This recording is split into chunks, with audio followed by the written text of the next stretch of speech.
All right. All right. So we have a Caro video. This is actually kind of perfect timing because I have a video coming out talking about the current state of the game and problems that we have at the moment and the reason why we are where we are and what we can kind of do to take care of that situation. So it's only fitting that Caro puts out a video talking about burnout. Let's see what he has to say about the current state of the game. Good morning, everyone. Burnout has finally caught up. Yes, I am starting to feel the side effects of burnout. But let's talk. Everyone can feel burnout. It is what I do, what I avoid at all costs when it comes to PSO2. Talk about it.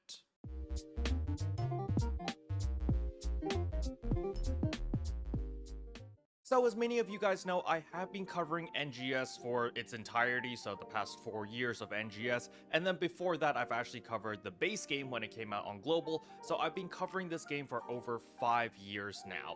Yep. Before that, I was actually covering Blade and Soul, which I covered for an additional 3 years, I believe, or even 4 years, and that was a good run. You know, I have some fond memories of Blade and Soul, but we moved on because NCSoft just is poorly managing the game. For those who want my opinion on Blade and Soul Neo, don't worry, I'll make a follow-up video regarding that. TLDR, I quit the game because way too pay to win. But today's video is, of course, about What, of Neo? NGS. Really?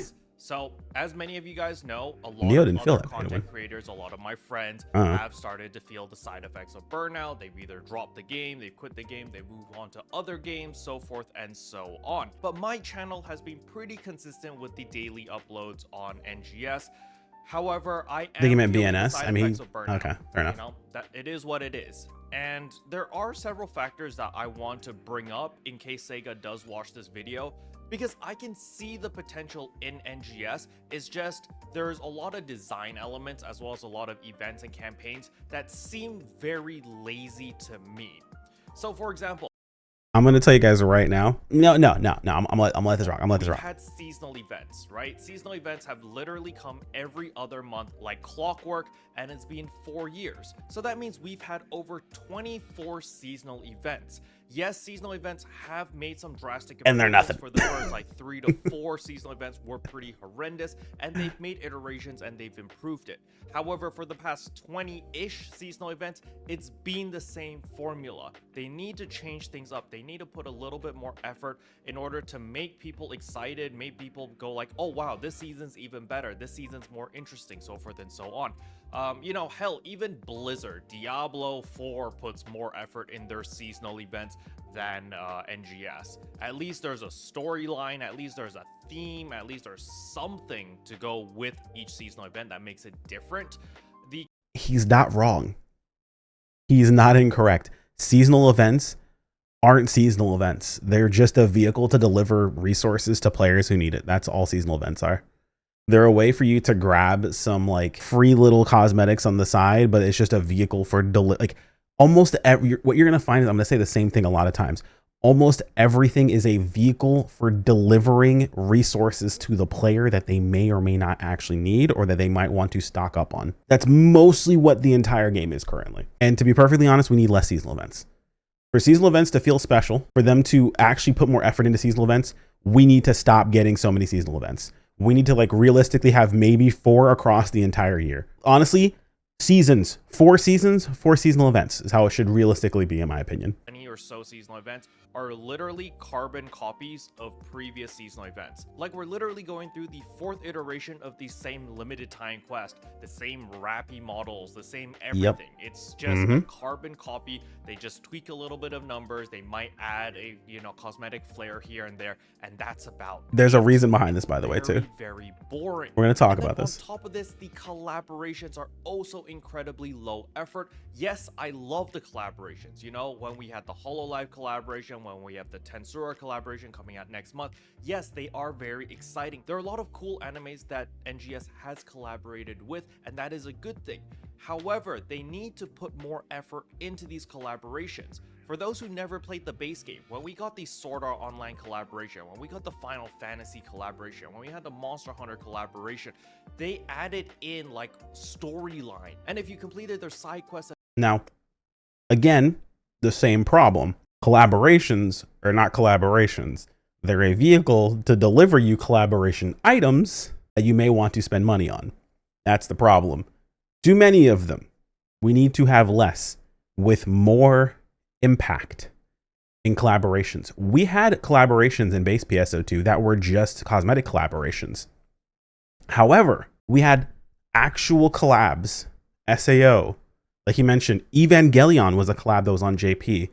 Monster Hunter was Monster Hunter Frontier. I'm trying to think of the other ones. There's a couple different collaborations, but realistically, like collaborations, like the actual collaborations that you would experience, we're talking like 6, 7, 8 years of content. We had maybe 4 actual collaborations that were like actual collaborations. They weren't just collaborations that had or that were just scratch collaborations, right? A lot of collaborations we're getting nowadays, they're just cosmetic collaborations, which we got some of those back in base game, but we need more collabs, like actual collaborations of like event collaborations. Because we didn't have a ton of collaborations. We have way more collabs in NGS. They are just cosmetic based collaborations that are meant to bring you another scratch for you to, like, you know, swipe the card or build up Meseta and purchase off of someone else who's swiping their card. That way you can get more fashion for the game that we talk about that is only fashion based. Again, we'll talk about this. As well as their stories, you'd be able to recruit them and gain their partner card so they would follow you around when you did missions, when you were farming and stuff like that. And there were just that was only the Kirito one. Really cool things to do. Kirito and Asuna. For example, the Sword Art Online. There's Kirito, there's Asuna. They are literally in the lobby. They're in the town. And you can interact with them. They give you quests. You go do their quest. And then they have funny dialogue. It's like Kirito challenges you to see who can get more kills in the set amount of time. And you actually go fight, you know? You compete with all of these anime characters. And it's just cool. It's like, wow, you know? Sega actually put the effort to put in some sort of story to tie this collaboration together. But if we look at NGS collaborations, it's literally, here you go, an AC scratch, and that's it. You know, there's literally no story, no side quest, no funny flavor text, no dialogue, nothing. I feel like technically an AC scratch and then some login rewards, but yeah, pretty much. That would be a nice little addition. As well as all the anime collaborations, like when Tensura comes in, you know, write a little side story. How did the Tensura universe collide with NGS?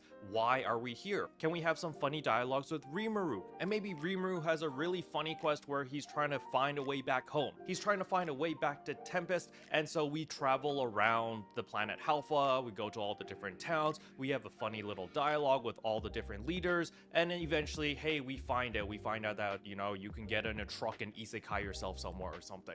Just some funny dialogue. It doesn't have to be lore accurate, just some flavor text, and that would be so much more interesting. And then regarding seasonal events themselves, you know, when it's a Christmas seasonal event, you know, put a little Santa hat on all of the Dark Falls or all of the fancy mobs or whatever, you know, make things a little. The seasonal emblem is so bad. The seasonal emblem is so bad. It absolutely needs to be something else. A Santa hat, masks on, like just something else for seasonal stuff. That seasonal emblem sucks. A little bit different and make it so that we have some cosmetic items. Make it goofy as hell, dude. From the seasonal shop. That's lazy. You know, just farming seasonal points, buying stuff from the seasonal shop, that's very, very lazy. There needs to be something else. For example, when it's a Christmas event, let's say when we're farming the LTQ or we're farming Dark Falls or whatever urgent quest, have a chance of actually obtaining some rare cosmetic items from that. You know, like a snowman suit or the reindeer mini suit or some really nice looking. We're going to talk about that. We'll talk about it. I want to get this through. I want to let it get through this. Just incentivize people to actually play the game to farm whatever you want them to farm. Because at its current state, it's literally just a carbon copy. Why should people farm LTQs right now? Like if we look at the LTQ right now where it's just the Kavaris one and then the Alio one, there's no real reason to farm for it other than maybe which is why I'm not farming it. Iridim weapon with a nice EX augment, that's about it. They need to mix things up, they need to make things interesting, or else they're gonna end up like me. You know, I've been covering the game for 4 years, I've literally been through the thick and thin, and I'm getting bored. I'm gonna be real. Oh, we've been bored for a minute. Bored. There's nothing interesting in the seasonal events now. It's just like, oh, it's the same routine, guys. We're going through the motions. It's the exact same thing. And the only thing that I get to look forward to is collaborations, because it's like, oh wow, that's the only thing that is different. The only thing that's like not the same as last. Yeah, it's because I'd burn out. I don't farm it because I don't want the to. content itself has been the same, you know? Maybe in a year we get less than 5 pieces of content that's like actually brand new or actually different enough for people to get excited. And then the pacing of this game, I've said this since day one and I'll say it again, it's too slow. Yes, we've been conditioned by gacha games and other games. I'm gonna hard disagree. The pacing is the problem. It's too fast. It is too fast. And we're gonna go into that in more detail, but I'm gonna let it keep going. Games where it's like, oh, there's a monthly cycle, there's always huge content drop, there's new story and blah blah blah. But hey, Sega, you need to change something, you know? You're bleeding out the player base right now. People are losing interest in the game. Yes, occasionally people do come back, and occasionally there is an influx or an increase in players whenever there is a big update. But seriously, this is your 4-year anniversary update, and it feels like a regular normal seasonal event. There's literally nothing to look forward to other than the 300 free SG pulls. That's pretty much it. Which I haven't done yet. There's all these catch-up mechanics for the people who haven't played for a while. Yeah, you can come back and upgrade and make your Akosalios really easily. But what about your existing player base? Your existing player base is kind of your core. You kind of need to cater to them before you reach out and try to get more and fresh and new players, you know? If your existing player base is already quitting the game and burnt out and tired of everything, what's the point of reaching out to get new customers? Or what's the point of reaching out to get new players if you're already losing your die-hard core player base? It doesn't make sense, you know? You need a... So here's a part that's being missed in this whole thought process. It's assuming that the current player base are the die-hard core player base. Those two things are actually separate. The core player base, like the die-hard player base, those are the people that are not currently playing, but will always keep an eye on the game to come back when something interesting is happening. The rest are people that aren't actually playing the game, and that's part of the problem. Cater to your core and then reach out and try to entice the other players. But at the end of the day, it boils down to one simple thing, and that is just your content. There's a lot of stuff that we can do in the game, but you're not incentivizing anyone to do it. You have Geometric Labyrinth, you have purple triggers, you have the Ordinal Tower, you have all the different Dark Falls, such as Halfia Lake Interception, the Sign of the Planet Breaker, as well as Planet Crusher Blitz.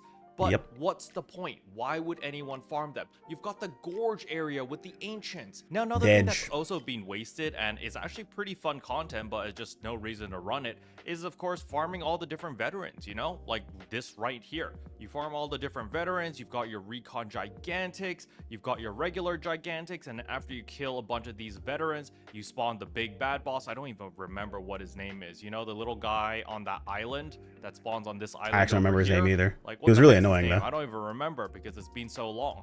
Like, there's so many things in the game, you know. Kalvati, that's the one. Run it, right? That's the guy. Come on, Sega, get your shit together. You've already invested so much into creating. I can feel the anger coming in. Here it is.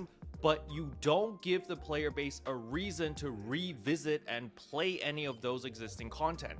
Like, think about it. As a new player or as a returning player, what are you doing? You're literally funneled into the LTQ. You come in, you finish the main storyline, you go to the LTQ, you get everything you need. You fully geared out, and then there's nothing to do. How do I get stronger? Farm the LTQ. Farm it even more. And it's just like, okay, so you're literally funneling everyone to one piece of content and ignoring 90% of the stuff and the open world that you've created, that you've spent all this time investing, right? Like, isn't that a waste? It's such an easy fix. All you need to do is make sure that there's items and there's loot worth farming for in all of those different pieces of content. That is also part of our problem. We're going to go over that. Instead of hyper-focusing everything on the LTQ, you know, hey, if you want cosmetic items, you should go here. If you want a challenge, you should go there. If you want these capsules, you should go somewhere else, so forth and so on. Now, I still believe that the LTQ should still be the quote-unquote most efficient way in order to funnel players to make players play together. However, you need to give people options. By eliminating all options and forcing players to play a singular game mode, and that's it, that's not the right way to go. Literally, it's like, okay, if you're sick of the LTQ, you're done. There's nothing for you to do, because nobody wants to play any of the other pieces of content because it's not worth it. What's the point of farming in a combat zone right now? It's only for raw Meseta. And if we look at all the different combat zones you've designed, you've made Rezel Forest, you made Vanford Laboratory, you've made Mount Magnus, you've made Retem Al Noth, you've made Makid lower levels, you've made Deck Space, you've made Nucent Plant, you've made Lost Central, you've made Beluga Runes. All of these Belagana, but all right, Beluga, we'll let it slide. Not a big deal. But yeah, all of those, every single one of them, not a single one worth your time. Different combat zones are null and void because everyone who wants Meseta is literally just farming in deck space, and they're not even doing the hardest mode, rank 2, they're running rank 1. This is a problem, Sega. You need to incentivize people to farm in different combat zones and at the higher difficulties, or else what's the point in gearing up? There's absolutely no reason for people to gear up, and there's absolutely no reason for anyone to farm anywhere else other than Dex base, which is a shame because you've already spent the money, you've created the assets, you've created these worlds, but they are dead. They're empty and they are dead because there's nothing to do in them, because nothing is worth it. And that's a very big problem. Now, with all of that said, I still believe NGS has the potential and has the ability to become a much better game, all right? I do believe that Sega's dev team can pull this off. It's just, do they want to? Are they willing to put in the effort? And does Sega actually want this game to survive? You know? That's kind of where I'm sitting at right now. We're playing into a weird territory. As a content creator for this game, I'm getting bored. And that, of course, relates to the whole burnout thing. If I'm getting bored, I can't stream this game as long as I would like to, and I don't log into the game as much as I would like to. I feel like that's kind of a huge tell, you know, kind of a red flag of like, hey, if you're content creators, the people who play and cover news about your game are kind of getting bored, you probably need to look into some things and see what's going on. Big time. Okay, Sega? So this take isn't exactly wrong. The reality is that he is absolutely on point. For most of us who are playing the game consistently and have played the game consistently, there is nothing to do. Nothing. I am still best in slot and I have not done anything with my gear in months. I want you to like kind of let that resonate for a second. Nothing with my gear for months. There has not been any challenge for months. Nothing. Absolutely nothing. Now, there are a couple of things that are seen as problems, and it is frustrating. It's really like, it's very obvious. Karo is frustrated 110%. And I purposely put myself in a position not to get there. I don't start playing on purpose because I don't want to get to this point. I don't want to become burnt out. I don't want to become upset. I don't want to get to the point where I'm frustrated. That's exactly why I move away and I do other things on purpose. I forgot about Mask. You're right. Yes. Mask level 100. That was actually really good. And the reality is he identified the problem. He hit the nail on the head. The issue is the solution caused the problem. His solution is causing the problem. And I'm going to kind of jerk you guys a little bit around here, but that's going to be a separate video that I'm going to talk about here. So as far as his take, I agree 100%. It is completely, the entire world is completely wasted. We have so many things on the map that are completely wasted. Completely wasted. And everything is funneled into one place, which gets extraordinarily boring, which we farm all day long. And then at the end of the day, like, you don't want to do it anymore. However, and this is the funny part, is this issue is not from not listening to the players. It's actually the exact opposite. I'm gonna leave you to think on that one. I'm not saying it's the player's fault. I'm saying specifically the issue we're dealing with is because we're listening to players. And it's a much bigger rabbit hole. Just stay tuned for that video if you guys want to see it. As far as Karo's video goes, absolutely W video. Absolutely hit the nail on the head. A lot of problems. The solutions, however, we're going to think about that a little bit differently. Either way, make sure, guys, if you watched my video, jump over to Karo's, toss a like, toss a comment. He's much appreciated. Karo's a good friend of mine. Absolute W creator, has followed the game. He's like the only other person who has followed this game and actually created content for it as long as I have. I got him beat by a couple of years. I played base game a little longer than him. I played JP base game as well. But I've covered this game for an insanely long amount of time. An absolute W take, honestly. But yeah, thanks for watching. If you enjoyed the video, toss a like, sub if you want to keep up with more. As always, thank you to channel members. You guys are fantastic. I appreciate every single one of you. And I will see you all in the next video. Take care, my friends. Peace out.